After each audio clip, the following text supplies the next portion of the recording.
If you are doing all the things and working 70 hours a week, you're not a business owner. You just bought yourself a really expensive job.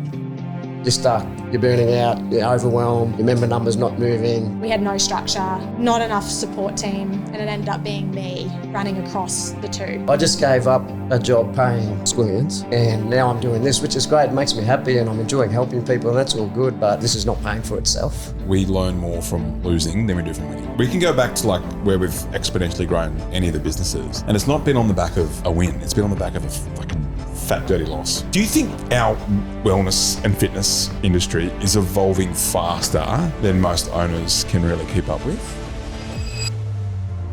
They don't want to admit that whatever result they're getting, good, bad or ugly, is their fault. You can just stay there, do it the same way. Don't expect to be in a different position in 12 months. Just having that relentless consistency. Just follow the process, do the calls, and you'd be surprised how many people pick up on the 10th call. If you believe in it enough and you're passionate about it enough, it's inevitable that it'll work. If you give one piece of advice and everyone else listening who are stuck and in it right now, what would that piece of advice to shake them? You know how we say like we're not allowed to have favourites? Yeah. And then I said, well, if you could have 3 of your favourites on the same couch and it might be weird. Yeah. I hope it's us. It's these guys. Well, I thought these were the replacements. Okay, yeah, they couldn't make it, but these guys are here. We would love to formally welcome 3 of our absolute favourites, Paulie, Christy, and Chris from, I mean, obviously the Fitstop network, but not just that. You've got absolute fucking legends in our community. Yeah, they're awesome. Now, we set some stuff off air. I want to kind of, what did Christy say to you? Chrissy said she wanted to be on the podcast, but not until she believed that she deserved to be here. And now you're here. Now I'm here. What's happened for you to feel like you deserve to be here? A conversation with Ryan made me feel a little bit better about it. I think I put my worth on numbers. Right. It's a bad habit of mine, but I want our businesses to be at a certain level where I feel I deserve to be on something like this. And so I want to unpack that. Now, are we celebrating something? Did something happen last week in business? What happened? For Ready Bay, Whatever. highest profit Highest profit, we yeah. put away. Weekly Yep. profit. Best month ever. Best month ever. Fuck. Same with Cleveland. Cleveland's it's hitting best month ever as Yep. well. They're a little bit blasé about best month ever and highest revenue. I know, they just dropped it. Did you pick it up? Like, they just fucking... Sorry, best month ever. There's the whole don't believe in I'm good enough right there. That is. Yeah. And Paulie Papali'i, Yeah, riding high. the green machine. Are we celebrating anything in your business? Apart from the minor premiership. Apart from the minor premiership and the Raiders? Yeah. Look, for me, not sort of one thing in particular, but I just continually on the up and up, you know. So I guess that continued progress is so record revenues, pretty much record highest paying member numbers, and going well. Now, if it's cool with you guys, it's called Unfiltered. We just want to get unfiltered, okay? So can we put that aside and just get to the fucking real about the business ownership and the turnaround and what life, you know, all that sort of stuff. The stuff that you guys, and you're their traction. So let's start there and we'll just have a conversation around this, okay? So how long have you guys been in business for? 8 years Yeah. this year. Yep, 8 years. 8 years this year. They'll be coming three next month. Three years next month. Before this, engineer, Yeah, mining, engineer, corporate, all that sort of stuff. corporate. Before this, I was in sales. sales. Yep. Yeah. Family business operations. stuff like that. Franchise. Yep. Franchise. Perfect. Yep. Team, like in those 8 years, 3 years, what's been some of those moments that you thought, fuck, there's no way I'm going to keep going? Just want to get straight into it. There's so many. There is a lot. So many. So many for us. Jenkies, what was like a real low point in business that you had to overcome? So there's many. There's actually quite a lot, but the one that we probably want to talk about is when we went multi-site too soon. Too soon. So we had Slacks Creek. We had it for, 18 months? No, I don't think it was even that far. Like Maybe 12 months. 12 months. And we'd gotten to about 150 members by that stage, and we got shining lights in our eyes and thought, let's do this. Let's run multi-site. and we actually opened a second location. But we had no structure, not enough support team, and it ended up being me running across the two. How far? Just for the listeners. Brizzy, and then probably about 20 minutes apart. 20 minutes apart. Not too far apart, but I was coaching a lot of sessions at both, and then I was also managing both. Yeah, it's like co-managing. You're on the floor nearly every day. Yeah. Really? Yeah. Doubles, doing all the sales. I was still working. Yeah.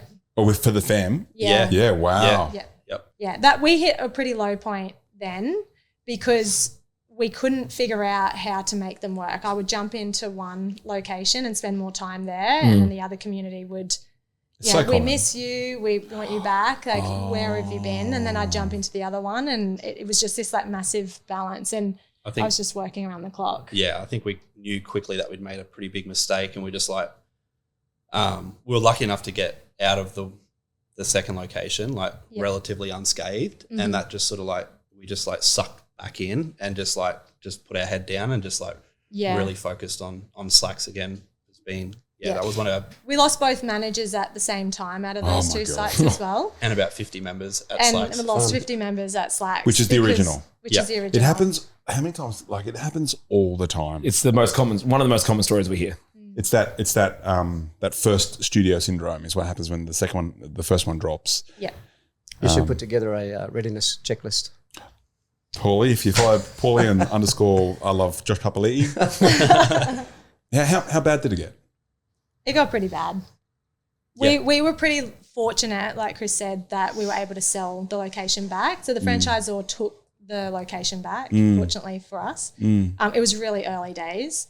But in that, we broke down relationships, a lot of them, with the managers, with the team at HQ. We made a lot of noise. We were pretty upset. It was pretty rough. And then we sold that site back to the franchisor. And like Chris said, we just sucked right back into Slacks, our OG. And from that was one of the biggest lessons we learned, which was we'll never go into multi-site until we feel like we have got a really good structure in terms of team and processes at the one where I can be across to but not operationally in the business every day. So if that was a checklist for our audience who's just like, oh my God, like they're literally driving the car right now going, holy fuck, I'm about to sign my second lease. What do they need to know? They need to have a full team in place. What does full mean? Like 5 casuals? Trainers. So for our model, it would be 3 casual trainers, and then you've got a full-time manager running the location. So if you've just got one location, that structure, that manager can do the sales and kind of run the location. But you would want a manager plus 3 casuals as a minimum to jump into number 2. What about you, Paulie? In terms of, I don't know that I necessarily had low points. For me, it was just about how much effort and time was going in. Was that a surprise for you? Yeah, it was actually. Yeah, I came out of my old career because I'd hit burnout stage in that career. Did you? As well as it was just time. You know, a few things happened, and it was time for something new. And I had been training at Fitstop, so I was a member. Oh, were you? At another one, and it had helped me, I guess, get some mojo back, get some fitness back, and be happy again. And when I decided that Fitstop was going to be the next thing, I thought it great, not easy but simple business compared to what I was doing in terms of complexity. Only a few things that move the needle. Small team. Keep the members happy, all should be good, right? That was how I approached that's the dream. Yeah. So I was really surprised at 2 things. One was how much just stuff there was to do, right? Little, oh shit, we've got to do that, we've got to do that, we've got to do that. This has got to be planned, this has got to be actioned, you know? And the second thing being, was because when I did the numbers before in the due diligence, it was about, can I make this work financially? Because I know it'll be something I love to do, but can it work financially? And when I did the numbers, I'd plugged in, okay, I think I can achieve that in terms of sales, this in terms of retention, It was the retention one that surprised me around natural churn, right? So I always thought, all right, I'm in control of the experience the members get. I know the product's great. I've lived it for a year and a half. I know that's good. I've just got to make it a place that people enjoy. put a good team around me, make it a happy place. But then the natural churn just from I'm moving, I'm injured, I'm pregnant, all of those things, that's I guess what I underestimated. So yeah, that was. Did you also, one thing, like, did you realize how much you didn't know you had to know about starting a business? Like you had to, now you're a marketer. Yeah. You're an accountant. Yeah. Like to an extent, like in my previous life, I'd been with one company for 22 years, right? Wow. But heaps of different roles, covering heaps of different fields. So I felt pretty capable and competent around whatever I didn't know, I could learn pretty quickly. But this industry was just completely different, right? So social media was a real bugbear for me at the start. It was like, man, this is so awkward and all of that sort of thing. Yeah, marketing I hadn't really done in the previous business. It was the business was known well enough, and we just had to please the customers that knew of us. Right. So yeah, that was all a learning curve. Yeah. I fucking still remember the days of dude, it was I used to, and you would too, like at Hope Island, but I would turn the lights off. So it was just completely pretend in front of the members. You remember that? Like completely pretending everything was cool. They thought you were killing it. Because they were all like, I'm paying $66 a week. Look at all these people in this. Yeah. At the 6 o'clock class. Yeah. The one session. They didn't see the 7:30 class. No. Yeah. No. And they're like, you must be killing it, Dose. You know, you're shout, like, and then they'd leave and then quickly turn the music off, turn the lights off to save the electricity. And I would just sit there in the studio in the dimness of like the 5 Kogan screens that we had.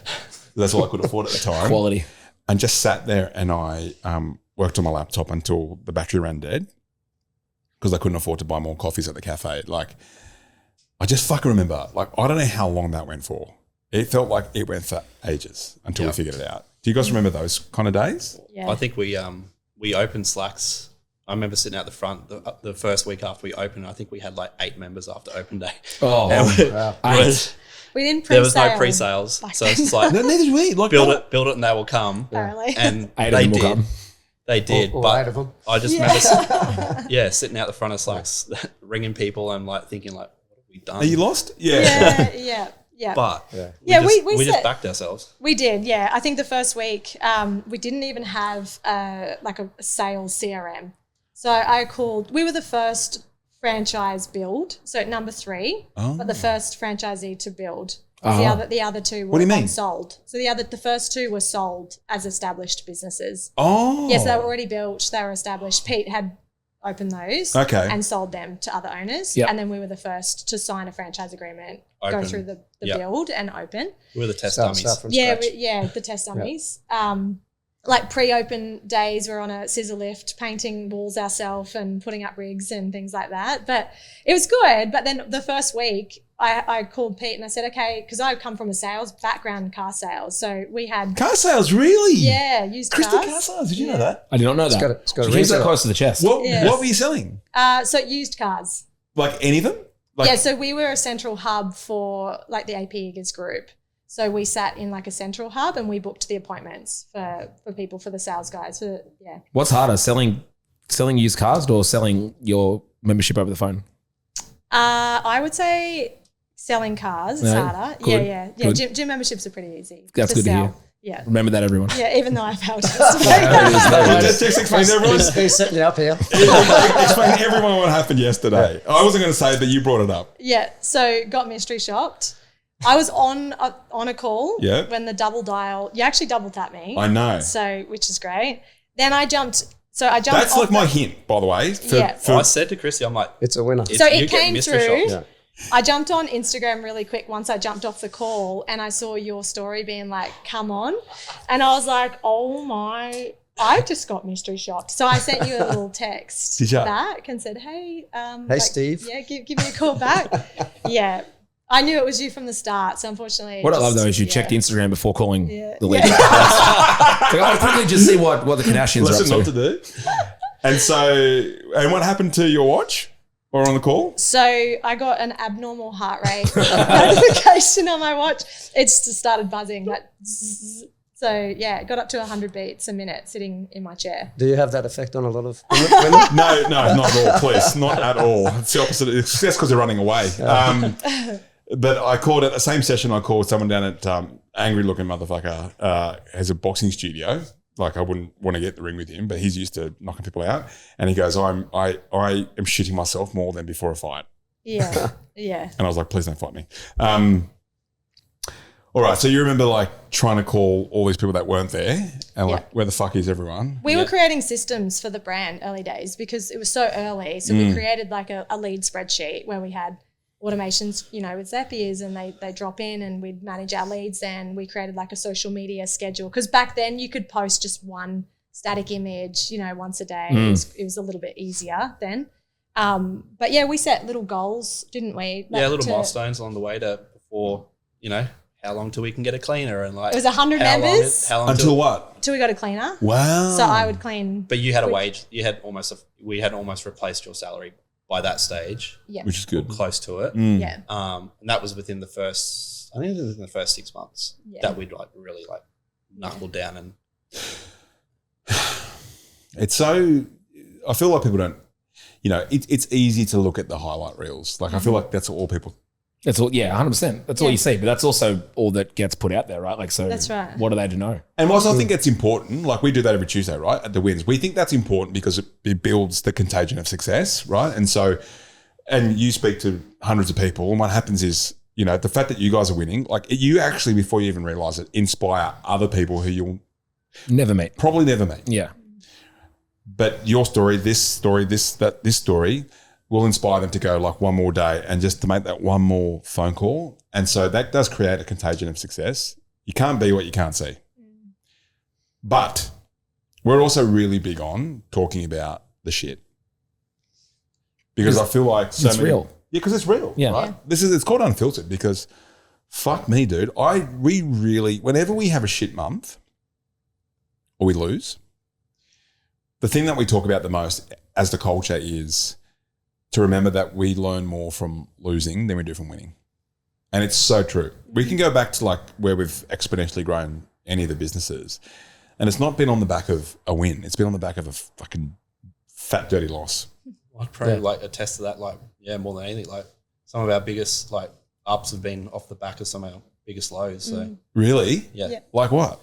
Just like when we lost all those members at Slacks and stuff that early days, like, and like we really didn't believe that the marketing, like the way to generate leads was like working from the Fitstop end. Like we went out and sought like coaching, like the Facebook coaching, stuff like that, and like really learned how to like I think I was like probably one of the first ones to create like a 21-day offer in the Fitstop network because I was just sick of like doing like free trials or like free weeks and stuff like that. And it just doesn't. Fuck free trials. It worked for a little bit, but then it stopped working really quickly. And there had to be a better way to do it. It works for a certain type of member too, you know, and it's not necessarily a sustaining member. Yeah. That's a good point. Yeah. So that's a good point because like you're also attracting the kind of people you want into your business. So like if you're attracting people that are interested in free trials, where's their values lay around what you're actually giving them and what they're getting out of you? So that's a good point. And what happens when the next gym offers a free trial Exactly that they like right. the look of, you know? So, Yep. Well, how about you, Holly? Like, what were some of those like the groundhog days where you just know you're fucking in it? Yeah, like for me, it was just like you're just there. You're just there all the time. All the time. All mate. the time. Yeah. Like when we opened, I wanted to get to know every single member. I'm a people person. Yes, So you I are. want to have that connection. That's part of why I'm in doing what I'm doing. Yeah. But I sort of felt like, and I think I was wrong. Like I felt, well, I've got to be there because if I'm not there connecting, well, who is? And are they going to get good experience? And of course they are because I've got a good team and I need to trust them all. But I was there at 4:30 for the 5 a.m. class, and I was there after the 6:30 class at night, and pretty much all the time in between. For ages, it seemed like, and I knew that wasn't sustainable, and that was I felt I'm heading to the same path that I was on before I started this, you know. So Which was burnout. yeah. How do you know you're a burnout? But it's just a physical feeling. Really? I think like I feel like I'm wearing a 20-30 kilo weight vest. Right. You just I feel it.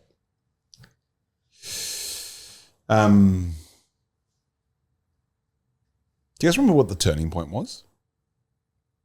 If there was a moment where it was that, I guess people call it the hero's journey. It's that kind of like call to arms, the call to adventure. I've told mine, which is basically when I was in that driveway at home, pouring rain, the accountant, just off the phone from the accountant, and said, "You got no money, man. Like there's nothing." And I'd told Michelle, who was pregnant at the time with our first, inside this $1 million, we had $1 million mortgage on this new home that we've got. I'm on the driveway, and it was like a down driveway, pouring fucking rain. I was like, I don't know how to go in there and tell her that I've completely fucked up our future. And I don't want to stress her out because she was 100 months pregnant. So I didn't. And I went upstairs and just did that all night, did the Jerry Maguire moment. I pulled an all-nighter, and the rest is history sort of thing. That's the first sales script that happened that night. Driving rain, full Jerry Maguire moment. Do you remember a moment? Oh yeah. Really? I think we've got a couple. Yeah, Really? We've got one in single ownership, with Slacks, and then our multi-site sort of journey as well. So yeah. So we've been around the trap. So we sold Slacks at one stage. And when we sold Slacks, we sold it for really good money. We did really well out of it. I jumped into Fitstop HQ in a full-time position. Chris jumped into a role. And our mindset at that time was we had just been so stressed from running the gyms. We had Cleveland at that time, but it was being run by a manager. But we were so stressed that we said we're just going to jump into a job because we just want to de-stress, relieve the responsibility a little bit and just jump into jobs.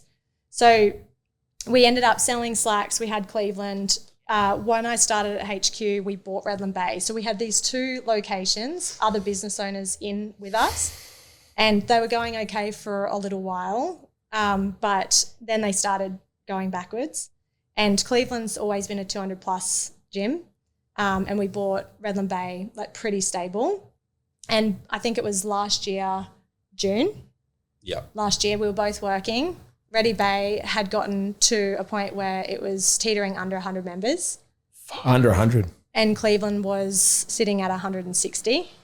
Which was which is just break even. Yep. We were both working. We both didn't want to leave the jobs because that was paying our income, but we knew that we could run these gyms and that's where the income comes from, but it was just a balancing act. We got to a point where we wanted to sell them. Yeah. We were ready to sell. You were done. And we were done. Yeah. Yep. Even though I was went through the process of we'd reached out to a couple of people to try and and it wasn't sell the fact that we had multiple buyers. It was just who wanted to buy them. Have it. Have it. We'll give have it away both of them at this stage. Yeah, because we were just stressed. We just didn't know where to turn to next. And we were sitting, you tell the story because this is yours. It was your decision, the turning point. We were in the kitchen. Yeah, well, actually, if you rewind a little bit, I think we'd found out that this is 2 years post Slacks Creek being sold, or about 18 months. And I think we heard that Slacks was up for sale. So the owner that bought it off us had run it into the ground, killed fuck. it. Yeah. And we still had Carly there, who was our manager when we left it. So she steered the ship pretty well with what she had. And I think I said to Christy, am I completely mad for thinking we're at the point of where we wanted to sell, we were either going to sell Cleveland and Redland Bay and just completely get out. And then I found out that Slacks was for sale. And it's our baby. It's our OG. And I'm I don't know whether I'm completely just off, just having a mental breakdown. But if we bought Slacks back, I don't think my journey's done yet with the gyms. I don't want to go out this way and just sell them and just walk away with next to nothing. And just that's not what I'm about. What we're here for. And I think we had the conversation in the kitchen, and you're well, if that's what you want to do, I back you. And I think we pretty much told mum and dad that we're going to jump out of the truck and they can have that back. And Chris left his job. to jump in full time, and we bought a third. So going from looking to sell 2 to buying a third. Pretty much. What did you really think when he said that to you in the kitchen? What did you really think? I was things were pretty stressful in my role, and I remember just waking up nearly every night, like in so much stress and anxiety because the gyms weren't doing well. There were some nights I got up and had to go and watch TV on the couch just to fall back asleep because I had just so much anxiety. So I think we kind of were teetering, like we had one foot in each camp for so long that it was almost a little bit of relief when Chris said, I'm ready. Oh, because it was a decision either way. It was just a decision. Right. He's like, I'm not ready for my Fitstop journey to be done. I'm not ready to give this up. We've got these communities and I do love it. And I want to go back. And I was like, okay, well, I know we can do it. I back you, but are you sure? He's like, yep, I'm sure. I'm like, okay, dude, let's do it. Do not dabble. Yeah. Oh man. Yeah. The discipline triangle, remember? Yeah, we just Pain, purpose, and proof. Triple Ps. Which you had. That's what got you through it. Yeah. And then fast forward to today. We'll get to that in a second, but that's fucking, dude, I love that you said like you didn't want to finish this way. No, like, yeah, it was sink or swim. Like I took a massive risk to do that. So we put everything on the line. Like we have a house, obviously, Yeah, like dude. a mortgage. Like we put everything on Like the line. even now you can see the fucking passion in Chris's face, right? It's ready to run there for a right brick now wall. thinking back on that. Like that's powerful. People need to hear that. What'd your parents say? they've been our biggest supporters since day one. So Fuck yeah. yeah. So they backed us. What do you reckon they thought? I think my dad's had like pretty successful small business guy most of his life, like mum and dad. And he was always like the guy that would like, he'd have a milk run in Brisbane here. He'd do that. And then he'd take the truck and go fill it up with ice and go deliver ice for the day. And just like always just like thinking of different things to like, you know, probably one to keep him busy, but always like just thinking about the family and like just building something. And I think like he'd be proud. Like You were pretty unhappy in the truck too. I think like it's so funny because when we jumped into those roles, like Chris jumped into a truck driving job, like, and it was okay for a while because of that relief. Like we got some stress relief, but it only lasted a short period. And then he was unhappy again. He's like, I hate this. No purpose. Purpose. So like I hate this. different pain. So that's why your dad supported you. Yeah. Yeah. Because he knew, he could see that Chris was miserable in the truck. He's like, I'll back you. Yep. So for everyone that's listening to this, like what's the message there around like the fact that you were that the job wasn't actually the relief you wanted it to be? Like what's the message there, like in terms of like backing yourself? I mean, if you believe in it and like, you know, your heart's in it, like just go after it. Burn the boats. Yeah. Burn the boats. Well, we did. Like, we did. And I mean, I think like reflecting on our journey, like after so many years, like there's so many times where we have burnt the boats and backed ourselves and we've always come out. Like we've always. Yeah. Has it ever not worked? But no. Because we give no option. Yeah, that's the key thing. Like if you believe in it enough and you're passionate about it enough, it's inevitable that it'll work, right? Because you just do what you got to do every day, every week to make it work. I came out of the previous role, huge job in terms of seniority in the business, great paychecks, the only thing I missed, by the way. But like really high paying job, but it just wasn't serving me or my family anymore. Much. You know, and then so when I came out of that, I knew that that Fitstop would be fulfilling for me. I knew I would love it. It was just a case of I had to make sure that it financially it worked. And we opened really strong, 200 like on day one. So instead of 8, I was pretty. Yeah, I don't nice. know. 192 more. I don't know what I would have done if there was 8. To be fair, our rent was like you'd probably shoot me if you knew what the rent was. I love rent chats. How much? 40. Yeah, that would be nice. Regional. I take the 40, but you keep the 8. Yeah. But yeah, and that's like for me, it was just what do I need to do to make it work? You know, like because the fulfillment's there, and I want to keep that. I don't want to give that up. So I've got to make this business work financially, and that's hence why I reached out to you guys way back when. But what was there's a chapter missing there. What was the wake up call where you were like, fuck, there's got to be more than this. Like there's that sort of Before? Yeah, before you met us. But while running the gym? Yeah. It was just a stuckness. Like it wasn't, so I was above break even, but it was like, shit, I've given, I guess the moment was when I'm really looking at the books and I'm going, I just gave up a job paying squillions, right? And now I'm doing this, which is great. It makes me happy and I'm enjoying helping people and that's all good. But man, like this is not paying for itself. And you know, you work back, how many hours have you done? How much money did you take out of the business? Wage. Yeah, and I'm going, man, I'm below award wage here. Yeah, it's illegal. So I need to change this. Yeah, what you're doing to yourself is illegal. Yeah, and I knew I was working hard, right? I knew it wasn't a lack of effort. The community was strong. The team was good. It was just the way we were doing it was obviously the thing that needed to change up. And I don't even know. I can't remember how I ended up in your flywheel. But I did.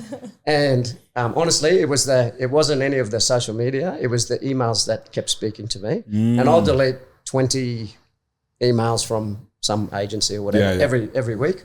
But yours just kept speaking to me. So I'd just leave it in the inbox because it was talking about what I was living. Like what? You're stuck. You're burning out, you're overwhelmed, your member number's not moving, but you're doing all the things, you know, all of that. And eventually just decided, well, I've got to change something. So, reached out, chat with Benny, and here we are 18 months later. 18 months? Yeah. Right. And how long? It was almost a year ago, right? We spoke first. We spoke about a year ago, but I think we've been in the program. That's nearly 6 months. Oh, that's right, because then we spoke to you, yeah. We're just about due for a rollover chat. Yeah, right, good. It's no doubt. It's absolutely no doubt. Enough of this. There's a point. Yeah. Haley, I'll organise. Yeah, if we can send that form through. So, all right. So this is epic. This is like all these heroes' journeys, all like happening in the same parallel. And what you guys don't realise, our biggest listenership happens somewhere between 5 and 6 o'clock in the mornings, and then towards like pick up and drop off around that time. So people are driving on the way probably to open their gym or to go and do their own workout or go for a run around the block before they go and do their stuff. And I know this is when we are speaking to them right now and they're hearing this and they're just going, motherfucking, this is me right now. I'm in this. That week is the week I'm having right now. So obviously like that was the pain. That's how bad it had to get. We've heard at the start, like some wins that we're celebrating. Most profit ever, best month ever, and we'll get to some of those details. I didn't want it to be about the highlights, but like there's a gap in between, right? Holy fuck and fuck yes. What are the things you needed to install, starting with you guys, the Jenkies? Like give me the top like 1, 2 or 3 things that you installed in your business that turned the ship around, and then we'll go to you next. Well, You want to talk first is leads. Yeah. We didn't have we had a sales system that had worked really well in the past, but it wasn't being sort of followed or like, you know, or the level of intensity that I was used to.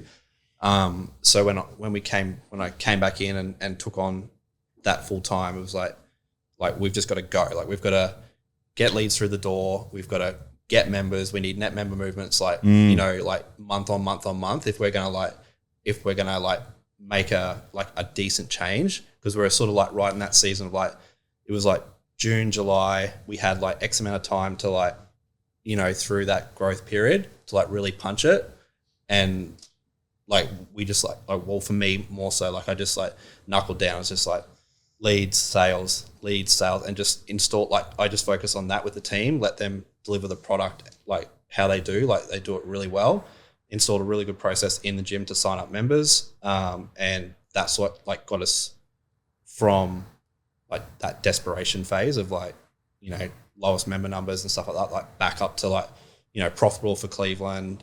Ready Bay was above break even, yep. And growing, and Slacks was sort of just like hovering, sort of like a little bit up and down, but we were like stable. Mm-hmm. So it was just really like, it was sales, leads, and making sure epic sessions delivered. Yeah. That's all we focused on. Previously, we had our managers doing sales in the locations before Chris stepped in. But what we noticed is when you have a manager that's focusing on too many things, so we also wanted them to focus on retention, right? So then when they've got a sales focus and a retention focus, it was too much. And we could never find this golden goose manager. Yeah, and then we got to this point where we're like, That's it, bro. They don't. Yeah. They No, don't exist. it doesn't exist. No. You just Right. overwhelm them. Exactly. So Chris actually took on that sales role. So we pulled the sales away from the managers in the location. And before we even jumped on Geronimo, we kind of did it unknowingly. We were reading, like listening to books and things like that, but we made the managers focus. We asked them to focus solely on retention and attrition. And then Chris managed the leads and the sales. And that is what helped us like exponentially grow. So unblock lead flow, sales, you took it back and just fucking hammered. Yep. Yeah? What was the second thing? Jeez, I don't know. Leads. I think you just said it. sales. So like From structure. from KPIs. like from coaching you guys as well, especially at the moment with Carla. And shout out to Carla, who's crushing Weapon. the rollovers now, right? Like it's complexity kills clarity. And there was too much going on for one person, and you've stripped it back and made every role of the business simpler. And you have more vision and focus on what you need to do. That's allowed everyone to execute at a higher level. That's the biggest focus I'd say I've seen with working with you guys, like from where we are now to even a few months ago. Like every day you know what you need to do and what moves the needle, and you do it. And you both do it, and the rest of the team does it because they know too. I think we had a unique, like not a unique structure, but we had almost what we do now, like in terms of our dynamic, and we just needed to like strip back what the manager was doing, install someone like me into that position to like allow them to concentrate on the in-gym experience. Correct. Community And stuff like that. And as soon as we like bolted that together, that's when we saw like attrition drop right down below, like, 5%, like even like 3% for Redland Bay. Like we got that under control, and then the sales and that sort of like That's where side the of growth it just came. grow. Yeah. And just making it really clear who's accountable for what. That's your thing. Yep. You own it. You own it. We gave them a couple of clear KPIs.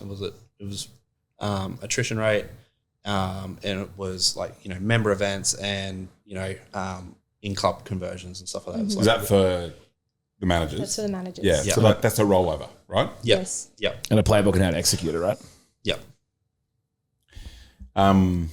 Why do you say they don't exist? Those managers that like the golden goose that can do the sales, rollovers, retention, run events. Because they're running their own businesses, they're doing it all themselves somewhere else, right? That anyone that's got that drive and that ability, they're doing it for themselves. Well, they're working for Geronimo. That's what I view. Yeah. Facts. Yeah. Yeah, that's 100%. Yeah. Dude. I think I don't agree with get your manager to do the sales, because if you're doing the amount of sales you probably need to, they can't do it all. No. It's kind of like faulty. What's that normal show? Faulty towers. When they go, yeah, okay, now I'll get into the rollover, and then it's like the next it's just like a different phone with a different voice. It's like, I just think so many people are stuck in hard mode because they try and keep their manager, doing everything. And by the way, sometimes that manager isn't even full time. And it's kind of, I thought this was a favor, and now I'm doing all of it, and they're wondering why they're fucking overwhelmed or burnt out. And they're like, they just don't care about the business, man. That's it, 100%. And then like it's almost like the manager they're doing me a favor by me. I'm doing them a favor by giving them a job. Almost, it's like it's not fair on that person either, and that's why things are falling down, because they don't understand how to do these things. We look after our team really well. Like we didn't move their salaries or anything when we took the sales away. Like obviously you fill the hours with other Absolutely. KPIs that are important in the location. We give them the space to do what they do so well. They're in the gym for a reason. Like they're so connected to the community. Like they just thrive in that environment. Yeah. Yeah, but like if you could take away sales but halve your churn, like you're getting the same outcome financially. You need And a Leads, more engaged yes. manager means less potential burnout for them, which in the long run means better everything else too. They're happier. What were some of the things that you've implemented to go from like, fuck, I'm not making enough money out of this thing. It's almost not worth the effort, right? Through to like best month ever. Now you're building your team, and we'll get to that in a second. Look, the number one change was just measuring, like actually tracking, measuring in a set structure at a set cadence. So running the numbers and getting really clear on what are the key metrics that I need to keep an eye on, what do I actually need to be, and how am I going against that. So I got obsessed with that. Good. So that's been and from day one to now, like that's the one thing that I have never missed on is tracking that every day, knowing where I'm at, where I need to be. I've pimped up your sheep. Good boy. Too. Yeah. Good boy. So that has been number one. And second, just structure in terms of trying to get some priority on the things that matter and work on that and ignore the rest. Not ignore the rest, but work around it. I'm still terrible at it, but I'm getting, because I'm a control freak. Correct. And because I don't know, I think secretly I love just being busy and juggling. Dopamine doesn't equal dollars. And juggling 10 things. You like to juggle? I must. It's more of an addiction, right? Yeah. I must. I'm like, well, why would I? Because secretly I'd love to just be calmer. but I find myself always juggling. So I know I'm a control freak. I know I struggle to delegate. So they're my work-ons, which I've been working on for about 25 years now. Okay. But I'm getting better. So that's where I'm at. Okay.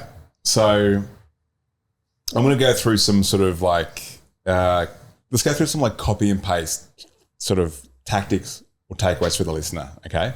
So I'm going to sort of like say 4 areas of the business, and I want you guys to discuss and talk about like what you now know about it now, and like the shifts that you used to do. Okay. So like from this to that, and then hopefully our listeners are going to be like, these guys are saying the same thing. So obviously there's some clues.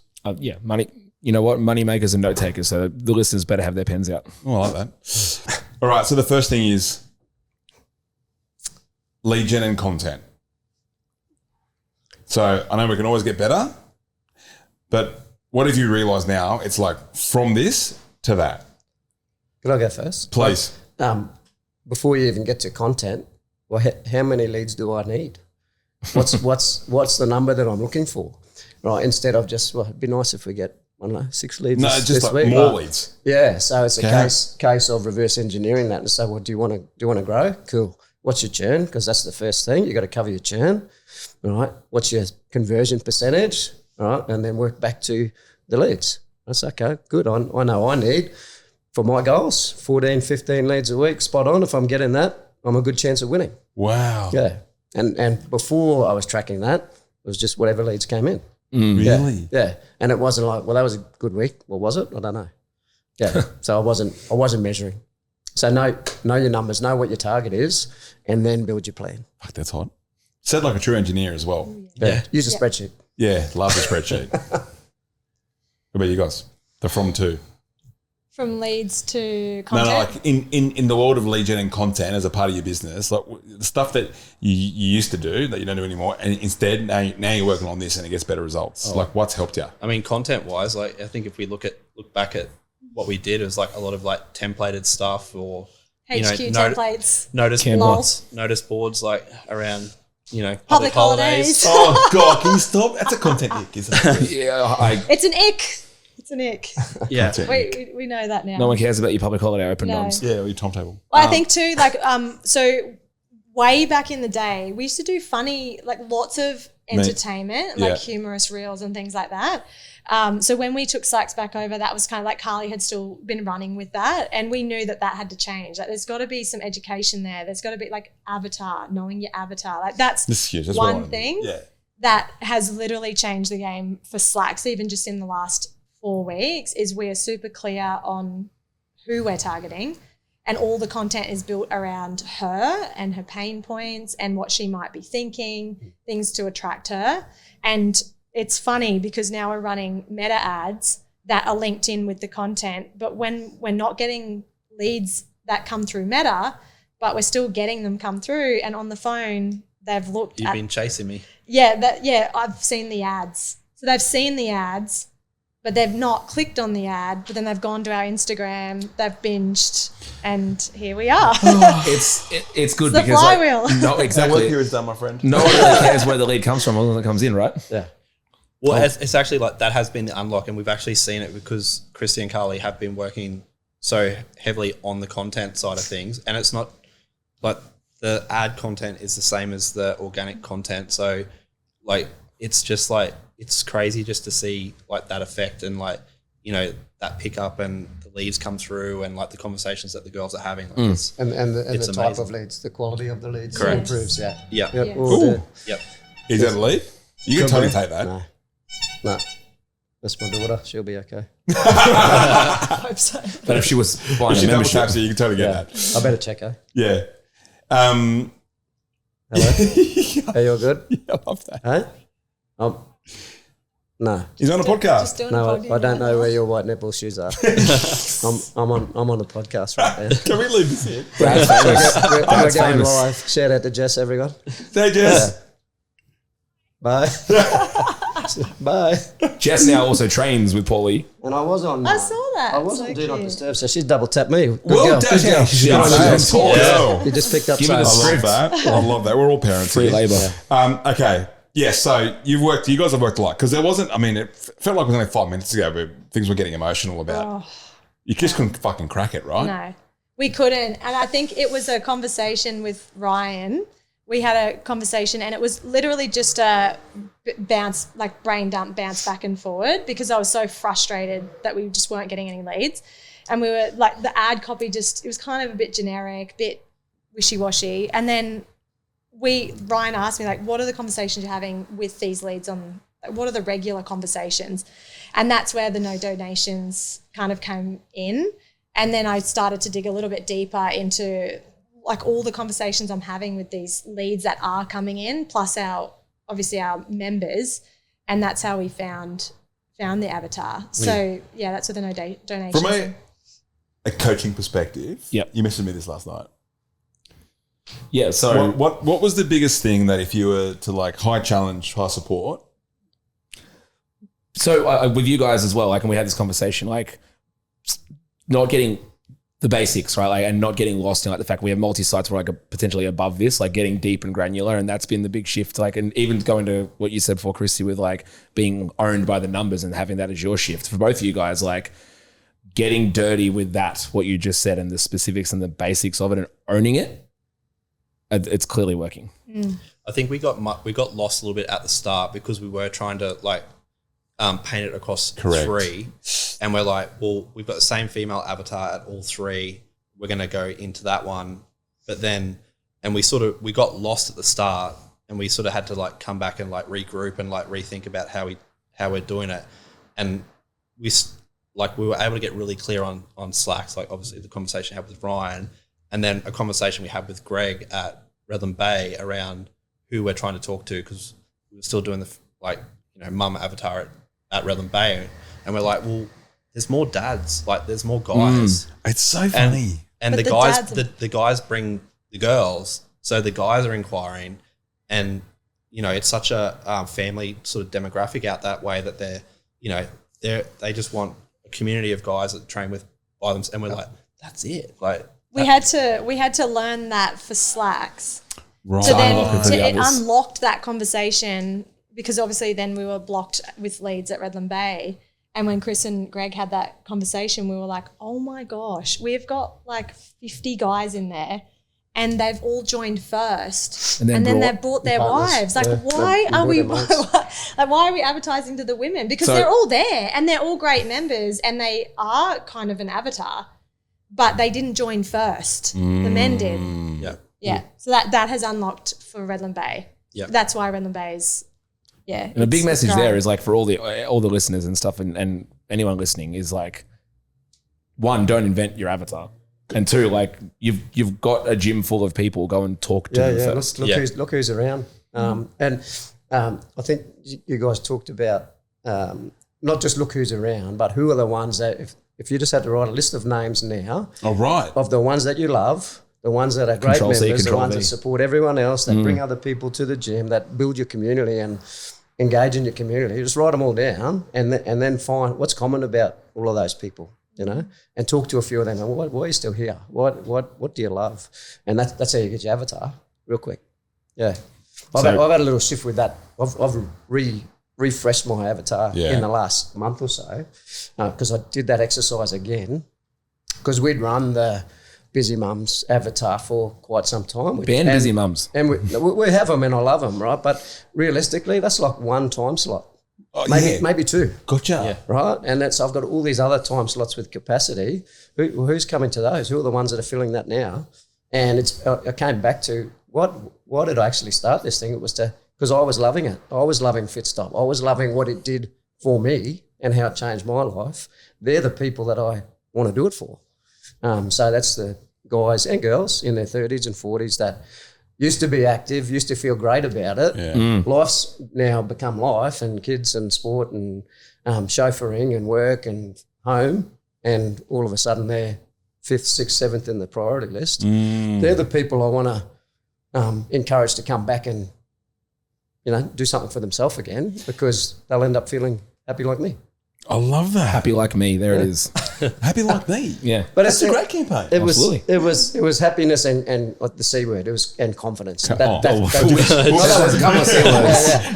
confidence. I triggered a pole dance the other day. But anyway, Yeah, but that's what the second time. that's what training gave back to me again, and that's what I'm here to do for. So if others. I looked at your Instagram right now, Yeah. am I going to find content around this? Yeah, and that's the other little penny drop in the last couple of months around content is, I don't know who said it on one of our calls, but it was like, don't waste real estate on your grid that talks about public holidays, right? Like people are only going to look through a certain amount of squares when they come off the ad onto your profile and what are these guys all about? Yep. So if that's wasted with, we're open tomorrow, our events on, our member events on next Saturday. Yeah, you remember, Event that all you guys can't be a part of because you're not members. Yeah, you got no idea what the fuck we're talking Yeah. about. So, He's a pistols workout. What the fuck is that?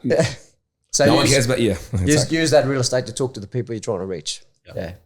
It's not a secret society. You guys, so okay, lead gen it's not everything, but it's really fucking important because it gets the party started, okay? So the second part is sales. So when I say sales, you guys are drilled now, okay? So like what was the copy and paste takeaways for the audience, starting with you, Paulie, around like the shift that you've made in sales now?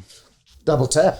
How does the double tap, bro? His daughter's doing it. The double tap's the bomb. Yeah. Explain the double tap. So most times when you ring the lead who has actually given you their details, which is essentially requesting you to call, and then they don't want you to call. Yeah. But they won't answer. Most of the times they won't answer the first time. I don't answer. Don't answer. So I don't answer when he calls. let it ring out. If it's going to voicemail, hang up straight away, dial it back straight away, and you will be amazed how many times they then pick up and who is this person ringing me twice? Yep. Away we go. And What do you say? and then you're on. I make a joke of it. I say, I got you on the second call, eh? You weren't sure who it was, and break the ice, little laugh, and then get into the script. Mad. Then get into the conversation. Great. Yeah. You guys? It's hard a bit at double tap, but what else you got? What's your biggest shift? Definitely the frequency of calls. Like I was like pre-Geronimo, I was always like I'd always done so much of the sales that I'd sort of had refined my process. So like calling at the right hours and stuff like that. But I would get really like previously I would be like, call twice, 3 times and be like, oh, they're never going to answer this. It's like I can just tell. Like I'm just like You said that to me Even one though time. I I've was like, never spoken to how? him. How can you just tell? they didn't reply to any of my They're a bin messages. chicken, Feeling. babe. They're a bin chicken. It's the vibe. Yeah. But it's like, no, it's just having that like relentless consistency. Like just follow the process, do the calls, and like you'd be surprised how many people pick up on the 10th call. Yeah. And don't take rejection personally. No, Like, no. it's just, I've got a story like from when I was running the studio at F45, and I don't advocate necessarily that everyone calls someone or follows up over 20 times. But on the 21st time, like I took this as a challenge for this particular guy. His name's Nick. Called him Tough Old Bastard, TOB. And he's like, I finally got him. Like, he finally answered, like, you're a persistent bastard, right? Now the guy's done over 2,000 classes, outlasted me, and just qualified for High Rocks Worlds at the over 60 thing with his missus, who's also there now at that studio. So it just goes to show, like, don't give up too early because You don't know what they're going through. that person wouldn't have changed his life if I gave up on him. yeah. It's an incredible story, dude. So how many times might you call a lead in the first 3 days? Probably like Mine's 6. in the first 3 days. Yep. Yeah, it'd be about 6 or 7. Yeah. Twice a day Yeah. the first 3 days. SMS, Couple of text emails. messages in there. I'll surround them too. Like if it's like day 2, I start getting Surround antsy and I'm like, okay, I'm just going to jump on Instagram, go search them, Knock on the DM, door. hey, might send them an email. We Yeah. did that Because- nice little Facebook integration for you too. Yeah. You can DM them. Yeah, we get a lot of replies over Instagram.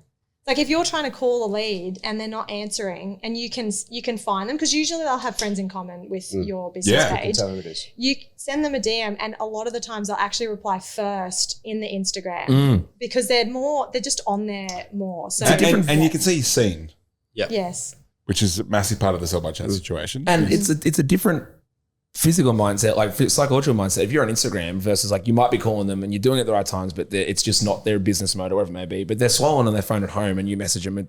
It's a different, especially if they're like feeling bad about themselves at 8 o'clock at night and they see that DM. Yeah. So that's a big point of it too. Or they know you can see their little green dot. So I know you're there. You're on. I know you're there. Start sending a photo of like peering through the window. Oh yeah, memes. Start using memes. Are they memes or GIFs? They're Those- gifts. They're GIFs. Well, you Okay. either or. Okay. But the other one's speed to lead. I wasn't doing that near fast enough, and Preach. it's another one that makes such a massive difference. Yep. Yeah, and if you can get them, I'll make a joke out of that one too. Like I'll be at the computer, they'll come through, I'm straight on, boy. and they'll go, "Hello." And I was like, "I was Paul from Fitstop. How are you?" And they're like, "Oh, good." And I just say, "Look, I'm not normally this fast, but happy to be here." Yeah. Here I had we one are. yesterday, You know? and I Yeah. promised her I wasn't a stalker. You just Yeah, She shut came your in laptop. literally a minute, and Yeah. she's hello. Oh my god, that was quick. And I was like, I promise you, I'm not a stalker. They I don't was just- expect. They don't They expect. do not it. expect it. Yeah, it's good. Yeah. The when I used to do that, and then they'd get me, and I was the game I used to play was I used to try and call them while they were still on the fucking website or they were still on the ad. Yeah. Right, that's how quickly I tried to get them. I'd be like, I'd pull over, I would be in a food court. I tend to always be in a food court, or I'd be walking the dog, something, and bang, straight on. They go, "Geez, that was fast." I go, "Imagine how fast we get your result." And they're like, "Okay, what are we doing?" And I was like, bang, straight into it. It's like, all right, anyway, enough of that. What's the Paul story? Yeah. Yeah. Okay, sales. You guys are all over it. You guys are all over it. Conversion rates, sales. 50. 48% last month. You need to get to 50. I think you're up this month, are you? Ooh. Higher than that. I don't know. 50 is Oh. gangster. Yeah. 50, 48 is gangster Yeah. too, man. Yeah. All right, I love this one. So, like, leads and sales is generally what we would call level one level one things. Like, they're the foundations. Okay, like they never go away. No. It's not like in level 3 or even above that, the VIPs. They still have lead issues. It's just that they just know how to deal with them. Okay, so in 2, now we start taking the money that we're generating and start replacing ourselves with some humans, other people in the business. Okay, so when I say team, what shifts have you made, starting from you, Paulie, big deep breath, Yeah. around building a team? Like you thought it was this and fuck, turns out it was that. Yeah. First thing was just less time coaching, so less time on the floor, so that I can spend more time working on the business. As again, I've got a great team of coaches, but in my own head, I was like, I need to be there more, so I'm connecting more and da da da da da. But reality is, the coaches are fantastic and they can coach better than me, right? So let them do their thing. How do you feel about that? I feel really good about it now. At complete peace with it, you know. So At the start, were you there? no. What do you think at the No, start? I was like, well, this is my business. I should be the best at everything. You know, isn't that how it works? And do you think yeah. that keeps operators trapped? Yeah. It's a big relief moment when you see someone else doing it really well, and like I'll be training in a session and I'll go, geez, they nailed that. Like that was great. I can't do those things as well. I should give them more shifts. So then the lesson to the audience, Yeah. like what's the lesson there then for the audience? Get past your own ego. Right. And just empower your team to do the things. Tell them you want them to do it. Tell them they're good at it. Give them feedback, but let them go. Let them run. Maybe even how to do it. Yeah, As well. Yeah, if they need that. Yeah, Yeah. yeah. Or how the bits that you want to sprinkle on it. Yeah.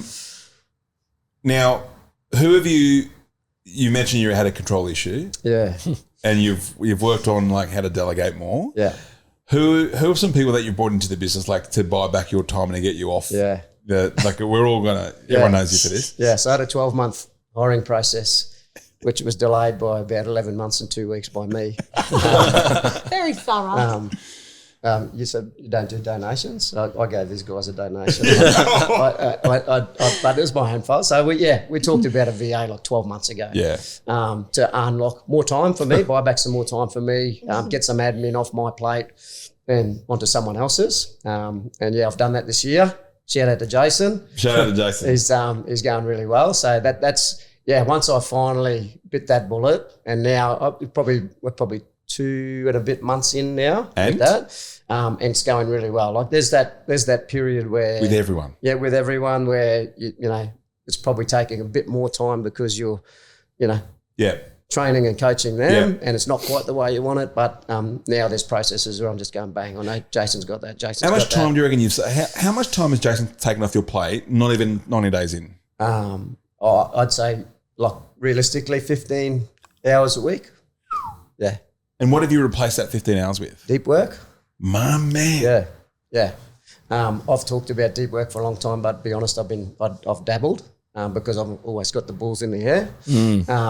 But now I'm actually having, I would say, probably 3 or 4 times a week where I am doing that 90 to 2 hours block, and making great forward progress. Because has that been a game changer for you? Yeah. Can you directly tie some of these results in your best months to being able to do that? Yeah. That's huge. Why do you think people struggle with just the idea of getting a fucking fit? Because we've had ours for 10 years, so I don't understand the struggle with it. Well, my struggle was twofold. It was why am I going to? That's more cost to my business, right? So why am I going to pay more money? What am I getting back from that, right? And the second one was just the internal control freak, and not so much control freak, but I want to have my fingers on the pulse, and I want to know what's going on with every member. I want to know who's submitting a suspension request and why. I want to know, all that stuff. Gotcha. But that doesn't mean I need to process it. Of course not. And right? so if it took us 11 months and 2 weeks to convince you, what did you need to hear looking back on it now? Yeah. That would have saved 11 months of kicking the can down the road. I probably just needed to talk to other owners who had the struggle, did it, and have gone, mate, just do it tomorrow. Best thing I've ever done. Great. Yeah. Okay, well, that's a good message for everyone. How about you guys? When I say team, what comes to mind? Like, what are the changes, the shifts that you guys have made to result in record profits? Before we start, I do want to come back to coming off the floor. It's like an identity change. That's what I get to next. Is what I've seen and what I've experienced. I started as a coach on the floor and managing a location, and it's definitely that identity change because you're a trainer, you're the coach, you're running the show. It is like it's just hard. It's challenging to move away from that identity and then move into a leadership role, and then again watching your team flourish. But there is so much joy in leading a full team of coaches and training them and nurturing them and watching them. Yeah. We've shared a lot of our re-intros on our social media recently and re-introed the team, and seeing the outpouring of love from our community to the coaches. them. How much is that? That's awesome. That's just as cool. You can shift that identity. They feel like they represent your township, right? Yeah. I remember, so we forever send at least 3 emails a week when we had the studios, 3 emails a week, every week, without fail. We just did. But by far the most successful email in terms of open rates, click-through rates, replies, and of course all metrics, the royal flush of metrics from emails was the email that I sent about Sophie becoming the captain of the studio. Yeah. And members that I never heard from, ever, no matter what I fucking sent. She's my bitch. Everyone going fucking bananas. People twice her age, all the different segments. So I think that's awesome. Yeah. The biggest shift, look, to be honest, I jumped out of my full-time role when we joined Geronimo. And that kind of all happened at the same time. that was a really big shift for us straight away, because although Chris had the leads and the sales across the sites, there was no real focus on the team. So there's no focus on the managers in the locations.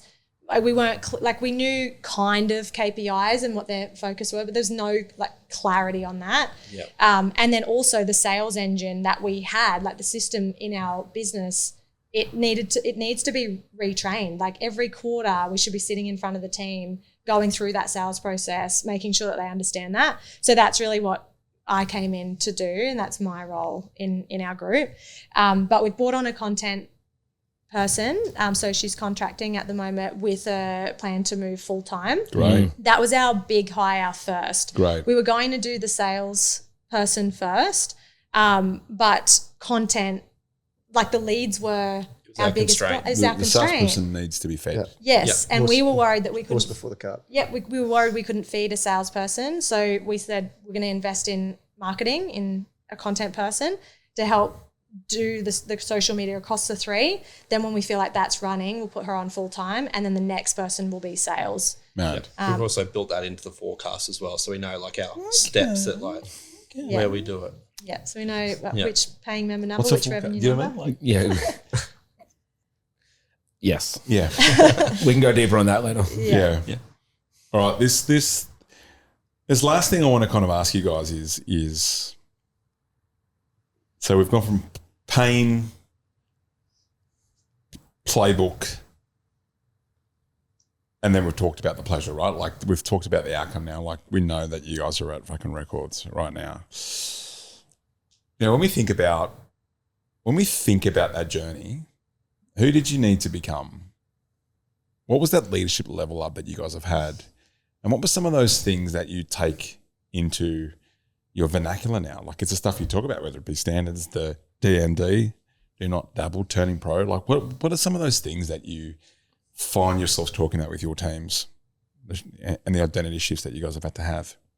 Well, I think I'm still on the journey in mine, because I probably am holding on to things that I should pass on and empower others to do. I'm in the process of doing it, but for me, it's probably the turning pro. Stop doing everything reasonably well, and playing across all of it, and really identify where does my skill set best lie, that I genuinely can do better, that will help the business. And focus there, and empower everyone else around me to do the other stuff. What do you think those things are? I'd say that my big project at the moment is lifetime member. So I feel like we've got a really good rhythm and great results on leads, sales, rollovers, in-session experience. For me, it's about the people. So like I said before, we're at almost 3 years. So I think we're at a point now where some people we've still got heaps of people that were with us when we opened the doors, right? So they're still training with us. But you get to that point in your training journey, or with anything really, that, okay, I've been doing this for a couple of years now. What's next? What next for me? How am I still challenged? Am I still and people quit when they don't getting run out, value? when they run out of future. So for me, it's a big focus on what not only does that first 30, 60, 90 days look like for a member, to really embed them in the community, but beyond that, how do I keep them with us for life and have that they're staying with us because they're getting value out of it. All right, so we're just working on the business. That's working on the business. Yeah. Instead of you feeling like you needed to be at every shift, Yeah. otherwise it wouldn't have been done properly. Yeah. And no one could do it better than you. Yeah. And get into that point where, because I never opened a gym to be a coach. And the plan was always, I'll fill the gap when the team can't do it. And then I started to do it, and I really started to enjoy it. So I still enjoy it. It's just got to find that sweet spot of only coaching when I want to coach rather than when I need to coach. And the rest of the time I'm working on the business and developing the team. Yeah. Yeah, I reckon, before we get to you, I reckon there's 3 C's for us CEOs, right? Is company, working on the company. Yeah. Growing the company, whatever you need to do around that, designing the company and making sure that you're forecasting and you're doing that sort of stuff. there's the coaching, and I don't mean the coaching in the sessions. I mean coaching your team to be able to, because that's the way that we're going to be able to free ourselves from. Yeah. You know, if our members are actually paying for our standards, not our presence, then obviously we've got to coach our Standards. team on the standards. Yeah. So it's the coaching there. And then the third C is you've already hired someone. It's the content. Like your content, my content, this content is going to help more people than your service ever will. We just think it's a joke, you know, geo, etc. So I think in those 3 C's, it's not a bad place to start. Yeah. And in terms of identity shift that you asked before, you've said it before, like if you are doing all the things and working 70 hours a week, right, you're not a business owner. You just bought yourself a really expensive job. Yeah, and so you're just self-employed, but you're not a business owner. And when I'm doing what I'm doing or doing what I shouldn't be doing, that's the thing I keep coming back to. Love that, dude. What about you guys? I think the person that our business we need to be is, first we need to be clear on the direction as the CEOs of the business, because without clarity on the direction of where we want to go, the team have no idea. So like growth is obviously a really big focus for us, and like that's where the forecasting comes in. Direction, we know our numbers, we know what we want to hit, and then focus on the team itself. And like clear is kind and unclear is unkind. And having really solid KPIs for every player in your business has really helped us. So that was my first job coming out of full-time work once we signed up with Geronimo, was to make sure that we have KPIs, the managers have KPIs, the trainers have KPIs, and everyone understands what they need to do to get their job done. And celebrating, like first it's like hitting the numbers and knowing the numbers and being responsible for them. Then the team, every week we meet, we go through the numbers, we celebrate the wins together. And then obviously we course correct and keep going. But it starts with us.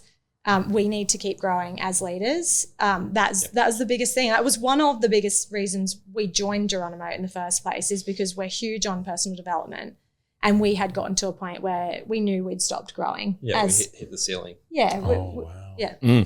We knew we'd stopped growing as business owners. We knew that we needed to level up in order for our businesses to then level up, because your business will never outgrow you. Which in turn helps our team as well. Does, yeah. They've all leveled up too. Yeah. Who shouldn't have a business? Someone who really loves coaching on the floor and doesn't love business. We see so many coaches, fall into a fitness business, or even like hired as a manager. Oh, they're a really great coach. Let's put them into a management role. No. Completely different role. It is. It's like you're coming off the floor. You're having less in-person interaction with them, more administration, more sales. Yeah. Like, in terms of like a fitness business, like if you really enjoy coaching and like PTing and things like that, but you don't enjoy, financials, you don't enjoy like the business side, don't start a fitness business. It's not for you. Yeah. Well, what do you reckon the biggest challenge studio owners are facing right now that they don't want to admit? Ooh. Jeez, I don't know. Hey, and remember, no one's listening, so just be spicy with it. I'm saying self-accountability. Mm-hmm. Being responsible for your own damn business and your own results. Yeah. And I suppose we are fortunate enough, like we're in a network that where we get to see, like we see some numbers and stuff like that, some benchmarking reports and stuff like that.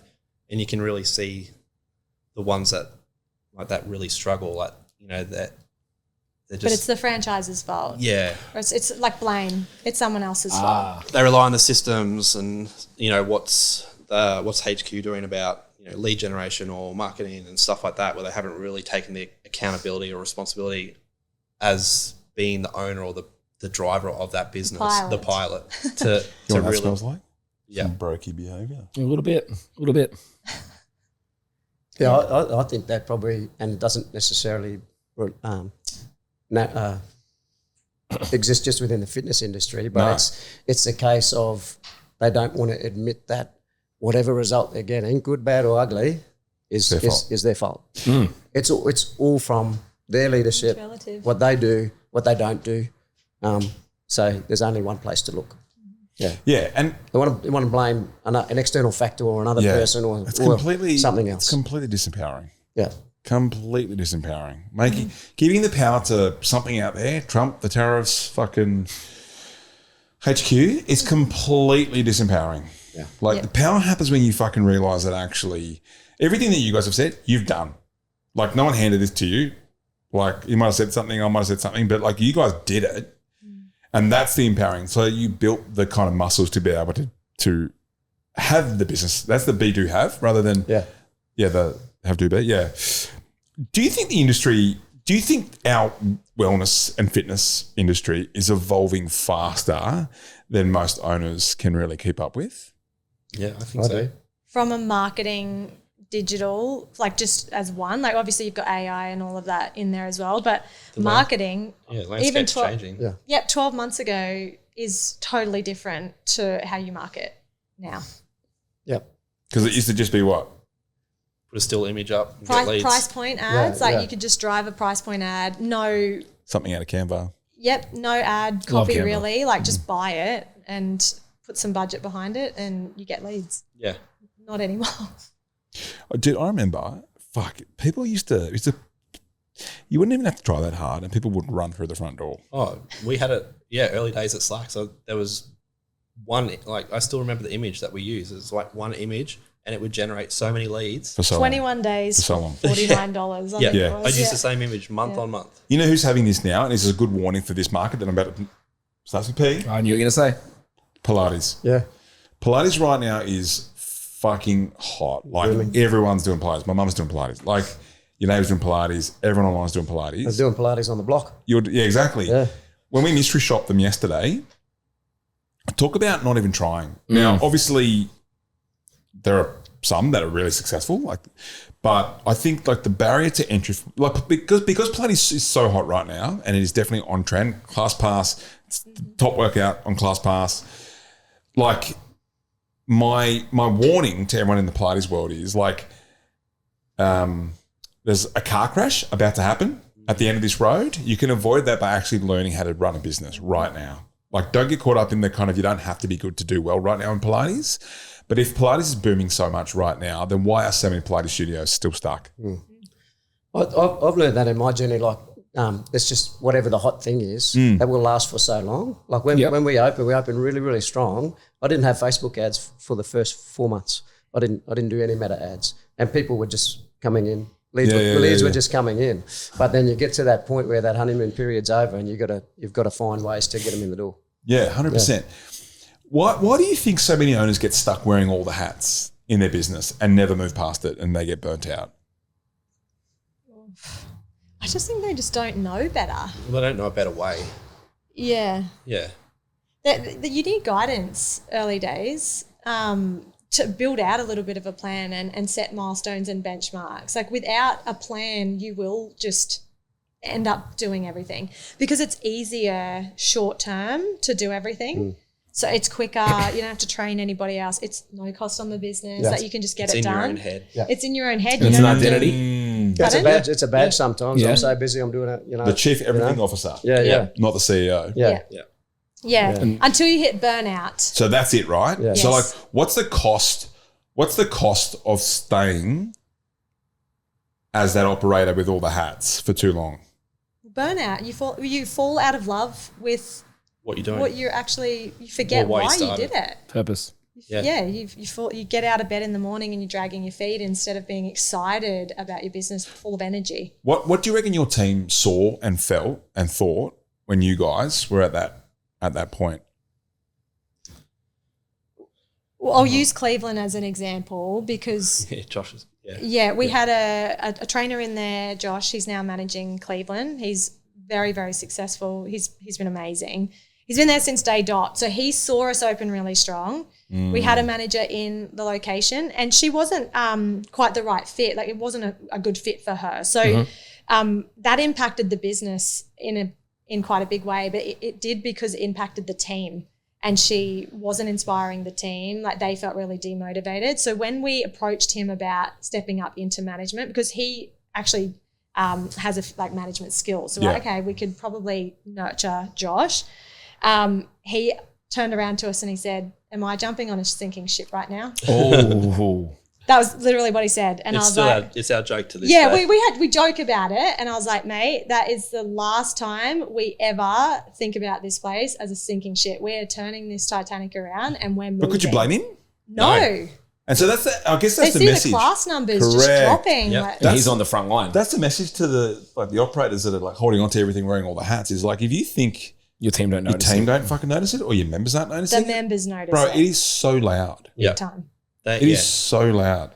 Yeah. That silence is deafening. Yep. It's really sad. Well, look, are we glad they persisted? I think so. And I reckon there's. Or a better question, are they glad they persisted? Oh yeah, are you guys glad you persisted? Yeah. 100%. Like I said earlier, it was never going to be, there's a point where I'll stop. It was just I need to find ways to grow. I need to find ways to make it work. And the fulfillment is there. I don't want to go back to the corporate world. I don't want to go back to having to iron my shirt and pants every day. I love wearing shorts and t-shirt to work. But yeah, I wouldn't change a thing. What's the biggest opportunity for the next 12 months for you guys? Just lean right into what we're doing now, but just go super hard on our content and like lean into our avatar and like really know the people that we're speaking to, because they're the people that they're trained with us already. Yeah. We've got some like pretty big goals to put some more people in place. So obviously we're doing the sales across the locations. Yeah. So full-time content. So she'll go from like a contract to full-time salesperson. So we would like to be in a position where we can hire a full-time salesperson. So they'll run across the three. We actually don't have a VA because we really Paulie, hit him. we kind of don't really do a lot of admin. The managers do it. So like we kind But of. the managers don't want to do it either. They should No, be. that is something we've looked at. So And that between is three definitely studios, on, no fucking brainer. Get one tomorrow.